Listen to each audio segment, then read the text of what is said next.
आज हमारे साथ हमारे प्रखंड के ही भाजपा के वरिष्ठ नेता, अभी वर्तमान में जिला कार्य समिति सदस्य हैं, इसके पहले खरौंदी के मंडल अध्यक्ष, फिर उसके बाद किसान मोर्चा के जिला अध्यक्ष तक रह चुके हैं, जिला के उपाध्यक्ष भाजपा के लिए। हाँ, और पहचान की इनकी जो है कमी नहीं है। आज जितने भी राजनीतिक दल के लोग हैं इनको बखूबी बाय फेस बाय नेम सब जानते हैं। आज हमारे साथ जुड़ रहे हैं वरिष्ठ भाजपा नेता रामकृपाल द्विवेदी जी। चाचा, हमारे चैनल में आपका स्वागत है। कैसे हैं आप? अभी तो हम शरीर से स्वस्थ हैं, राजनीतिक रूप से भी स्वस्थ हैं। अच्छा, एक चीज हम जानना चाहेंगे कि बचपन से ही राजनीति को आप क्यों चुने? जब मैं पढ़ाई करता था, डाल्टनगंज जीएलए कॉलेज का छात्र था, तो 73-74 में हम स्टूडेंट फेडरेशन पलामू जिला के अध्यक्ष चुने गए थे। उस समय हम स्टूडेंट फेडरेशन का राजनीति करने के बाद जब कॉलेज से निकले तो कुछ दिन रोजगार के चक्कर में इधर उधर भटके, ढंग का रोजगार नहीं मिल पाया, यह दुर्भाग्य है हमारा। इसके बाद जब गांव पर आए, खेती गृहस्थी करने लगे, तो हमारे कुछ नेता लोग हमसे संपर्क किए कि आप पढ़े लिखे हैं, राजनीति में अपना योगदान दीजिए, राजनीति में समय दीजिए, जनता सेवा कीजिए। हमने कहा कि अच्छी बात है। हम अपने आदरणीय नेता श्री शारदा महेश प्रताप देव जी के साथ 1990 में भारतीय जनता पार्टी ज्वाइन की और तब से लेकर आज तक हम भारतीय जनता पार्टी के राजनीति में सक्रिय भूमिका निभाते रहे। जब खरौंदी प्रखंड का अलग गठन हुआ तो हम उस समय संयोजक चुने गए। इसके बाद सदस्यता अभियान चलाए हम। सदस्यता अभियान चलाने के बाद 93 में मंडल कमेटी का चुनाव हुआ। सर्व समिति से कार्यकर्ताओं ने मुझे मंडल अध्यक्ष चुना। 3 साल के बाद पुनः सर्व समिति से ही मुझे मंडल अध्यक्ष चुन लिया गया। जब 1999 आया, हमारा कार्यकाल पूरा हो गया, तो फिर से चुनाव होने लगा, लेकिन कार्यकर्ता फिर कहने लगे कि नहीं, आप ही फिर यहाँ का कमान संभालिए। हमने कहा कि दूसरे कार्यकर्ता को भी अवसर मिलना चाहिए, सिर्फ हम ही को मंडल अध्यक्ष बनने से ठीक नहीं होगा। दूसरे को बनाया गया और इसके बाद हम जिला कार्य समिति में हुए। जिला कार्य समिति में रहे हम लगातार 10 वर्ष। इसके बाद हम फिर जिला उपाध्यक्ष हुए। उसमें भी हम 4 साल जिला उपाध्यक्ष का दायित्व निभाए और बड़ी ईमानदारी से, बड़ी सक्रियता से जिला उपाध्यक्ष का हम निर्वहन किए। इसके बाद मुझे पार्टी ने जिला किसान मोर्चा के जिला अध्यक्ष का दायित्व सौंपा। उसका भी हम 3 साल बहुत ईमानदारी से निर्वहन किए और सक्रियता से किसानों के बीच में जा करके, कार्यकर्ताओं के बीच में जा करके किसानों के हित में हमने जितना बन सका लड़ाई लड़ा और किसानों के लिए बहुत कुछ मांग करते रहा। अभी हम वर्तमान में जिला कार्य समिति के सदस्य हैं। जिला कार्य समिति के सदस्य होने के नाते जिला के बैठकों में हमेशा भाग लिया करते हैं। जिला की ओर से जो भी जिम्मेवारी दी जाती है उसको हम बखूबी निभाते हैं और हम ईमानदारी में विश्वास करते हैं। भारतीय जनता पार्टी का राजनीति हमारे लिए व्यवसाय नहीं है। कभी हम राजनीति को व्यवसाय नहीं समझे, हम राजनीति को सेवा का एक साधन समझे और इसी के चलते हम आर्थिक रूप से पिछड़े भी रह गए। अगर हम राजनीति को व्यवसाय समझते तो हम भी और लोगों की तरह आर्थिक रूप से बहुत आगे हो जाते, लेकिन हमने इसको कभी व्यवसाय नहीं समझा। हमने लोगों का सेवा किया, गरीबों के लिए बढ़ चढ़ करके आगे बढ़ा और जो भी बन सका लोगों के लिए, लोगों के हित में प्रखंड के अधिकारियों से, जिला के अधिकारियों से संपर्क करके उनका काम जो हमसे बनने लायक था हमने उनका कराया और हम उनका आशीर्वाद लेकर के अभी तक स्वस्थ हैं और हम उम्मीद करते हैं कि आप जैसे लोकतंत्र के प्रहरी जब मिलते रहते हैं तो हमको लगता है कि ये चौथे स्तंभ के रूप में आप लोग, हमको लगता है कि जब आप लोग सम्मान देते हैं तो हम समझते हैं कि और लोग भी मुझे सम्मान देते होंगे और देते भी हैं। और यह भी हम आपको बताना चाहते हैं कि दूसरे दल के लोग भी मुझे काफ़ी सम्मान देते हैं, हमसे घृणा नहीं करते हैं और मैं भी किसी दल के कार्यकर्ताओं से एलर्जी नहीं रखता हूँ, उनसे भी अच्छा संबंध रखता हूँ।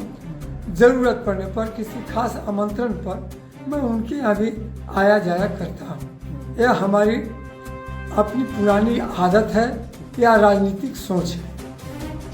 अच्छा, एक चीज़ और जानना चाहेंगे, आपका राजनीति का लंबा अनुभव रहा है, आपके समय का राजनीति और आज का समय का राजनीति में क्या अंतर महसूस करते हैं? अंतर है। हमारे समय के जब हम राजनीति में प्रवेश किए तो उस समय कार्यकर्ताओं को खोजा जाता था। हमारे नेता लोग कार्यकर्ताओं को सम्मान देते थे, प्यार देते थे और कार्यकर्ताओं की बात को सुनते थे, कार्यकर्ताओं को अहमियत देते थे और कार्यकर्ता जो भी काम लेकर के, समस्या लेकर के बड़े नेताओं के पास जाते थे उस पर वो अमल करते थे। आज अंतर पड़ गया है, आज बड़े नेता जल्दी सुनते नहीं हैं। सिर्फ भारतीय जनता पार्टी में ही नहीं, ये लगभग सभी दलों में यही बात है कि बड़े नेता छोटे कार्यकर्ताओं को सुनते नहीं हैं। यह देख करके कभी कभी तो मन में दुख भी होता है, लेकिन फिर हम लोग यही सोचते हैं कि यह तो ईश्वरीय देन है। ईश्वरीय देन इसलिए इसको हम मानते हैं कि लोगों का सोच बदल जाता है और सभी लोगों का सोच बदल जाता है। काश अगर मैं भी बड़ा नेता होता तो शायद वही मेंटलिटी हमारी भी हो जाती, लेकिन मैं प्रभु से यही प्रार्थना करता हूँ कि हमारा सोच इस तरह का कभी ना हो। मैं जो भी कार्यकर्ता के द्वारा कहा जाता है, जो भी काम मुझे दिया जाता है, जो भी हमसे लोग मदद मांगते हैं, मैं उसके लिए तन मन धन से सहयोग करने के लिए आज भी तैयार रहता हूँ। यह हमारी मानसिकता है और मैं तो अपने कार्यकर्ताओं को भी, अपने नेताओं को भी बराबर यह नसीहत देता हूँ कि कार्यकर्ताओं की बात को सुने, उनको सहयोग करें और जब उनको आप सम्मान देंगे, उनको सहयोग करेंगे तो पार्टी संगठन मजबूत होगा और जब संगठन मजबूत होगा तो हम हमेशा पार्टी को आगे बढ़ाने की ओर अग्रसर रहेंगे। पार्टी कभी भी हमारी पीछे नहीं रहेगी। चुनावी राजनीति में भी, हम चुनाव में भी उम्मीद करते हैं कि जब कार्यकर्ताओं की बात सुनी जाएगी, नेता लोग बात सुनेंगे, जनप्रतिनिधि अगर सुनेंगे तो कार्यकर्ता मजबूत होंगे, जनता का काम पूरा होगा, जनता का वादा पूरा होगा और पार्टी भी मजबूत होगी, पार्टी का जन आधार भी काफ़ी बढ़ेगा। अच्छा, पहले के नेता और आज के नेता, पहले के नेता जो हैं आप देखे होंगे या महसूस किए होंगे, जवाबदेही लेते थे और अपने जवाब वचन पर जो है पूरा अडिग खड़ा रहते थे। ऐसा आज भी है? कुछ लोगों में तो है जो आज भी अडिग रहते हैं, कार्यकर्ताओं की बात को सुनते हैं कुछ लोग, लेकिन कुछ लोग ऐसे हैं जो जिनकी नीयत ठीक नहीं है। कुछ लोग वैसे हैं जो पेशेवर हो गए हैं और लगभग सभी राजनीतिक दल में यही बात है। हमारे दल में भी यह बात है कि कुछ लोग पेशेवर हो गए हैं, भारतीय जनता पार्टी को एक पेशा समझ रहे हैं, लेकिन भारतीय जनता पार्टी की राजनीति पेशा नहीं है। आज भी हमारे दल में अधिकांश नेता जो वरीय नेता हैं, चाहे वो जिला के हों, प्रदेश के हों या राष्ट्रीय नेता हों, वो बड़ी ईमानदारी से, बड़ी वफादारी से कार्यकर्ताओं की बात को सुनते हैं और देश हित में, राष्ट्र हित में, जनता के हित में काम करते हैं, जिसका परिणाम है कि हमारे देश के यशस्वी प्रधानमंत्री नरेंद्र भाई मोदी आज पूरे देश के ही नहीं, पूरे विश्व के अग्रणी नेता में जाने जाते हैं और आज पिछले कई वर्षों से पूरे विश्व के सबसे लोकप्रिय नेता जाने जाते हैं। यही कारण है कि कार्यकर्ताओं की बात को सुनते हैं, जनता की तकलीफ को समझते हैं और मैं भगवान से प्रार्थना करता हूँ कि माननीय प्रधानमंत्री नरेंद्र मोदी जी अभी लंबे समय तक और जीवित रहें और देश की सेवा करते रहें। अच्छा, जैसे गांव घर में आम लोगों में ये चर्चा हो गया है कि चुनाव के समय नेता लोग झूठ बोलते हैं और लोगों से जो है वोट लेने के लिए झूठ बोल जाते हैं, वादा अपना पूरा नहीं कर पाते हैं, क्या ये सही है? नेता जानबूझ करके झूठ नहीं बोलते, झूठ बोलते नहीं है, बल्कि जब नेता बन जाते हैं, जब सरकार बन जाती है, जब वो जनप्रतिनिधि बन जाते हैं, तब अपने किए हुए वायदे को चाह करके भी पूरा नहीं कर पाते हैं। जिस समय चुनाव के मैदान में वो जाते हैं, उस समय वो झूठ सोच करके नहीं बोलते, वो सोचते हैं कि हम इस काम को कर लेंगे, लेकिन जनप्रतिनिधि चुने जाने के बाद वो उस काम को नहीं कर पाते हैं, इसलिए झूठा साबित हो जाता है। तो आखिर जब पूरा कर ही नहीं पाते हैं तो वैसा वादा करने से क्या मतलब? वादा वैसा नहीं करना चाहिए था, ये तो उनकी भूल है, ये मैं भी मानता हूँ कि उस तरह का वादा नहीं करना चाहिए जो नहीं बनने लायक हो, और अगर वादा कर दिए तो फिर उसके लिए हमको एड़ी चुटी एक करना होगा, ऐसा नेताओं का सोच होना चाहिए। अच्छा, जैसे अभी झारखंड में सरकार है, सरकार जो है और पब्लिक का काम जो है सरकार जो है कर पा रही है, नहीं कर पा रही है।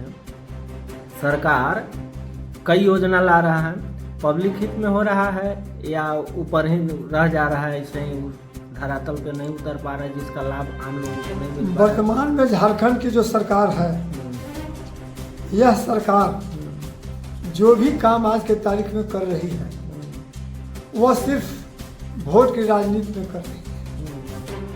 चूँकि सरकार का जो भी काम चल रहा है, हम लोग देख रहे हैं कि केंद्र द्वारा प्रायोजित योजना जो भी है, ये वर्तमान हेमंत की सरकार में वो सब के सब शिथिल पड़ गया है। केंद्र के द्वारा जो भी पैसा यहाँ भेजा जाता है राज्य में, उसका उपयोगिता प्रमाण पत्र भी केंद्र को इन लोग नहीं भेज पाते हैं, पैसा को इधर से उधर डाइवर्ट कर लिया जाता है। और इसलिए हम समझते हैं कि अब वर्तमान सरकार जो झारखंड की सरकार है, काफ़ी भ्रष्टाचार में लिप्त है। जनता के हित में तो काम कम, अपने हित में लोग ज़्यादा करते हैं।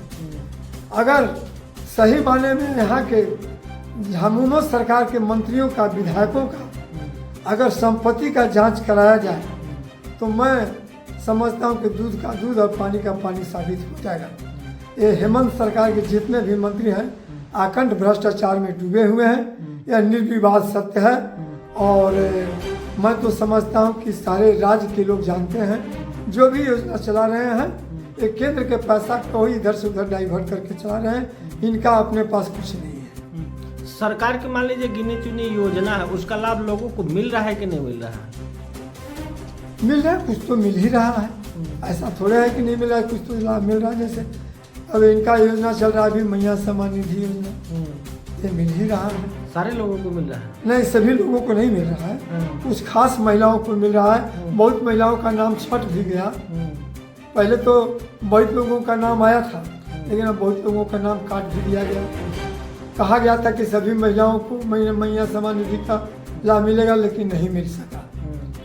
और जितने लोगों को मिल रहा था, उसमें से भी कई लाख लोगों का नाम काट दिया गया। और दूसरी बात यह है कि झारखंड सरकार कभी भी, जो हेमंत की सरकार है, वो जनता हित की बात नहीं सोचती है, ये अपने हित की बात सोचती है, अपने पार्टी हित की बात सोचती है। और उसी में यह सरकार जो है, झारखंड सरकार, केंद्र के पैसा का दुरुपयोग भी कर रही है। अच्छा, सरकार तो कहती है कि हम काम करना चाहते हैं, हमें जो है भाजपा के लोग, भाजपा की सरकार, केंद्र की सरकार काम नहीं करने देती है, हमें जो है अनालाहक जो है केस में है, कई तरह के आरोप लगाते हैं कि झूठा केस में फंसा करके जेल में भेज दिए, काम नहीं करने दिए। अगर हमें स्वतंत्र रहते तो जनहित में बहुत सारे काम करते। यह तो इन लोगों का आरोप बिल्कुल गलत है, निराधार है।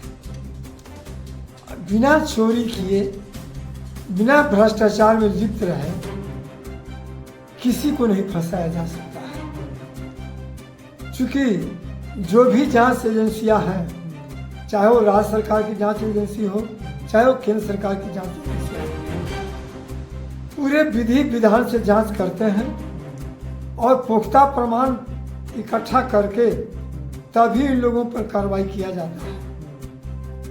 जांच एजेंसी कभी भी गलत कार्रवाई नहीं करता है।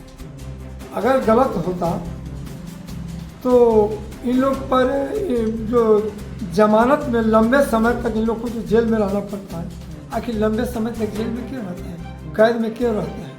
तुरंत जमानत हो जाता न्यायालय से। ऐसा इन लोग का आरोप जो है बिल्कुल गलत है। वो इसलिए ऐसा कहते हैं कि अगर हमें केंद्र सरकार पर यह आरोप लगाएंगे, भारतीय जनता पार्टी पर आरोप लगाएंगे तो जनता खुश रहेगी और जनता हमारे पक्ष में मतदान करती रहेगी। लेकिन ऐसी कोई बात नहीं है, कभी भी इन पर गलत आरोप नहीं लगाया जाता है। जो भी लोगों पर आरोप लगा, जब भी इन लोगों पर जो भी मुकदमा चला गया वो सही चलाया गया। सही माने में इन लोग पर जो चार्जेस हुआ है वो सही है। अभी जो पिछले विधानसभा का चुनाव हुआ, भवनाथपुर विधानसभा से अनंत प्रताप देव छोटे राजा को जो है यहाँ पे पब्लिक जो है विधायक बनाया, उनके जो है कार्य से कितना संतुष्ट है? उनके कार्य से तो हम लोग संतुष्ट नहीं है, बिल्कुल संतुष्ट नहीं है। और दूसरी चीज़ ये अभी हम कहते हैं, चुनौती देते हैं कि 5 साल कार्य पूरा करने तक भी छोटे राजा उर्फ अनंत प्रताप देव जी निवर्तमान विधायक माननीय भानु प्रताप शाही जी के तुलना में 25% भी काम नहीं कर पाएंगे। मैं इस बात के दावे से चुनौती देता हूँ। आपको लगता है कि जितना भानु जी काम करते थे उतना छोटे राजा काम नहीं कर पाएंगे? उसके 25% भी नहीं कर पाएंगे सरकार में रहते हुए भी। इनका 2 वादा चुनाव में था, एक पावर प्लांट और खरौंधी में डोमनी बराज। क्या आपको लगता है कि पूरा होगा, कर पाएंगे? पावर प्लांट तो इनके जीवन काल में नहीं हो सकेगा। राजनीतिक काल का भी मैं बात नहीं करता हूँ। पावर प्लांट तो अनंत प्रताप देव जी के जीवन काल में भी नहीं बन सकेगा।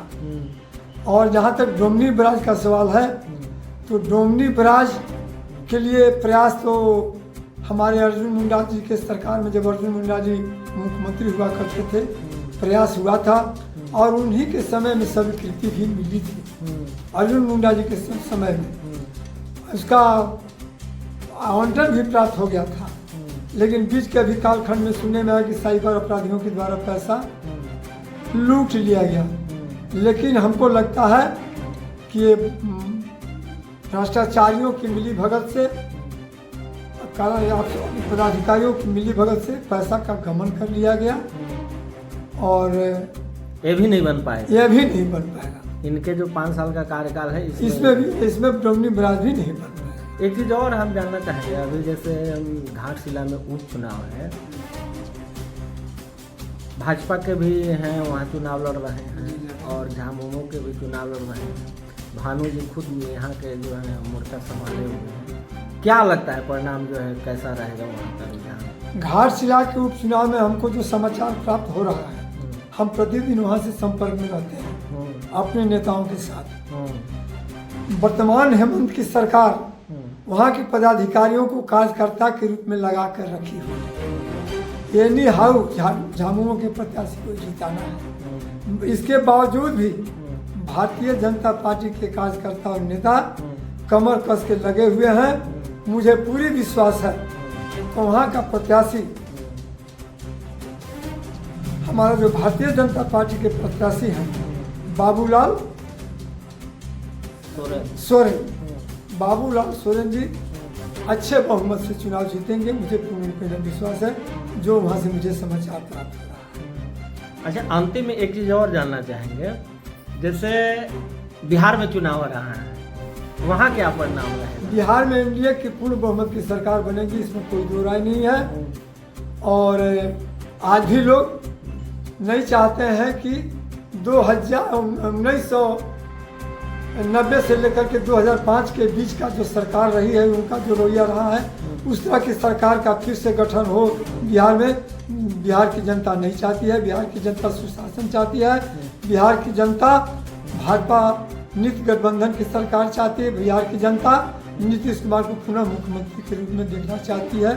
मुझे पूर्ण रूप में विश्वास है कि पूर्ण बहुमत के साथ नीतीश के नेतृत्व में सरकार बनेगी। वहाँ के युवाओं, वहाँ के लोगों का कहना है कि सरकार जो है रोजगार पे काम नहीं किया। भाजपा के लोग जो हैं जैसे ही रोजगार पे बात करिएगा तो अपना बदल देते हैं। वो अपना बताते हैं कि हमने राम मंदिर बनवाया है। बिहार में जो है सीतामढ़ी मंदिर जो है वो भी बनेगा। इस सब पर चर्चा करने लगते हैं, विकास की बात नहीं करते हैं, रोजगार की बात नहीं करते हैं। तो कैसे वो आएंगे पुनः? बिहार में नीतीश जी के नेतृत्व में पिछले 20 साल में लाखों लोगों को रोजगार मिला है। लाखों लोगों को रोजगार और नौकरी मिली है। और दूसरी बात कि जिनके नज़र में दिखाई नहीं देता है, जिनके आंख में धुंधलापन है, जिनके आंख में मोतियाबिंद हो गया है, जिन नेताओं को, उनको सिर्फ नहीं दिखाई देता है कि रोजगार नहीं मिला तो नौकरी नहीं मिली। अन्यथा नीतीश जी के नेतृत्व में लाखों नौजवानों को रोजगार और नौकरी मिली है। और आने वाले समय में भी केंद्र सरकार के द्वारा और नीतीश सरकार के द्वारा जो वादा किया जा रहा है करोड़ों लोगों को रोजगार देने का और नौकरी देने का, कुछ लोगों को रोजगार और कुछ लोगों को नौकरी निश्चित रूप से सरकार मुहैया कराएगी, इसमें कोई दो राय नहीं है। और जो लोग यह बात बोल रहे हैं कि सरकार नौकरी नहीं दी नीतीश जी की सरकार ने, केंद्र सरकार, ये बिल्कुल उनका झूठा बात है। चाहे केंद्र की सरकार हो चाहे नीतीश जी की सरकार हो, सभी जगह नौजवानों को रोजगार मिला है और नौकरी भी मिली है। अच्छा, एक चीज़ और जानना चाहेंगे, जैसे जो आपका राजनीतिक सफर रहा है उससे आपको क्या मतलब आपको किस टाइप का संतुष्टि मिला है? संतुष्ट है राजनीतिक पारी से? मैं अपने राजनीतिक सफर से संतुष्ट हूँ। और दूसरी बात कि राजनीति में कभी यह उम्मीद बना के नहीं चलना चाहिए कि हम आसमान के तारा तोड़ के ले आएंगे। मैंने कभी आसमान के तारा तोड़ने का बात नहीं सोचा था, इसलिए मैं अपने राजनीतिक जीवन से संतुष्ट हूँ। जो लोग आसमान की तारा तोड़ करके लाने का सोच बना लेते हैं ना, वही असंतुष्ट हो जाते हैं। किसी से बहुत ज़्यादा उम्मीद नहीं रखनी चाहिए। उम्मीद उतना ही रखना चाहिए जितना कि प्राप्त हो सके, जितना कि संभव हो सके। मैं अपने राजनीतिक जीवन से, अपने राजनीतिक दल से संतुष्ट हूँ, इसमें कोई शिकायत नहीं। अच्छा, परिवार के भरण पोषण में राजनीति बाधा उत्पन्न तो कभी नहीं न हुआ? राजनीति मेरे परिवार के भरण पोषण में बाधक नहीं हुआ, लेकिन मैं राजनीति को पेशा भी नहीं बनाया। पहले भी मैं कह चुका हूँ कि पेशा नहीं बनाया था। मेरा मुख्य पेशा खेती है। मैं खेती के बाद जितना बन सकता है राजनीति में भी समय देता हूँ। पहले मेरा खेती है, गृहस्थी, इसके बाद राजनीति है। राजनीति मुझे सिर्फ जनता की सेवा करने का मैं माध्यम बनाया। अच्छा, एक चीज और बताइएगा, आपके राजनीति के आदर्श गुरु कौन थे? राजनीति का मेरा आदर्श गुरु तो कोई नहीं है, लेकिन प्रेरणा जरूर प्राप्त हुआ। वो है आदरणीय शारदा बहन प्रताप देवी, जिनसे मुझे प्रेरणा मिली क्या भारतीय जनता पार्टी के राजनीति में। कुछ ऐसा जो काम जो है मन में कसक रह गया जो पूरा न कर सके हो? हाँ, कुछ तो कसक है। जैसे अभी तक हम अपने क्षेत्र में कहीं जो है किसी तरह का उद्योग नहीं लगवा सके, कोई कारखाना नहीं बैठवा सके, कहीं किसी तरह का कोई उच्च स्तरीय कॉलेज का स्थापना नहीं करा सके। यह कसक रह गया है। और शायद भगवान चाहेंगे भविष्य में अगर भारतीय जनता पार्टी के नेतृत्व में सरकार बनी तो प्रयास करूंगा कि यह भी मेरा सपना साकार है। मैंने चाहते हैं कि यहाँ पे कोई उद्योग लगे, कोई कल कारखाना लगे, अच्छा कॉलेज हो, शिक्षण संस्थान अच्छा हो। मैं चाहता हूँ, यह मेरा सोच है। आप हमारे चैनल से जुड़े, आपको बहुत बहुत धन्यवाद। आपको भी धन्यवाद। आपने मेरे पास आकर के आज विधिवत हमारा साक्षात्कार लिया। मैं आपके साक्षात्कार लेने से मैं काफ़ी संतुष्ट हूँ और उम्मीद करता हूँ कि इसी तरह से आप मेरे मुझसे मिल करके हमारे स्वास्थ्य का हालचाल लेते रहेंगे, हमारे राजनीतिक करियर का हलचल लेते रहेंगे और उम्मीद करते हैं कि आप भी स्वस्थ रहेंगे और भगवान आपको लंबी आयु दें, यही हमारी कामना है।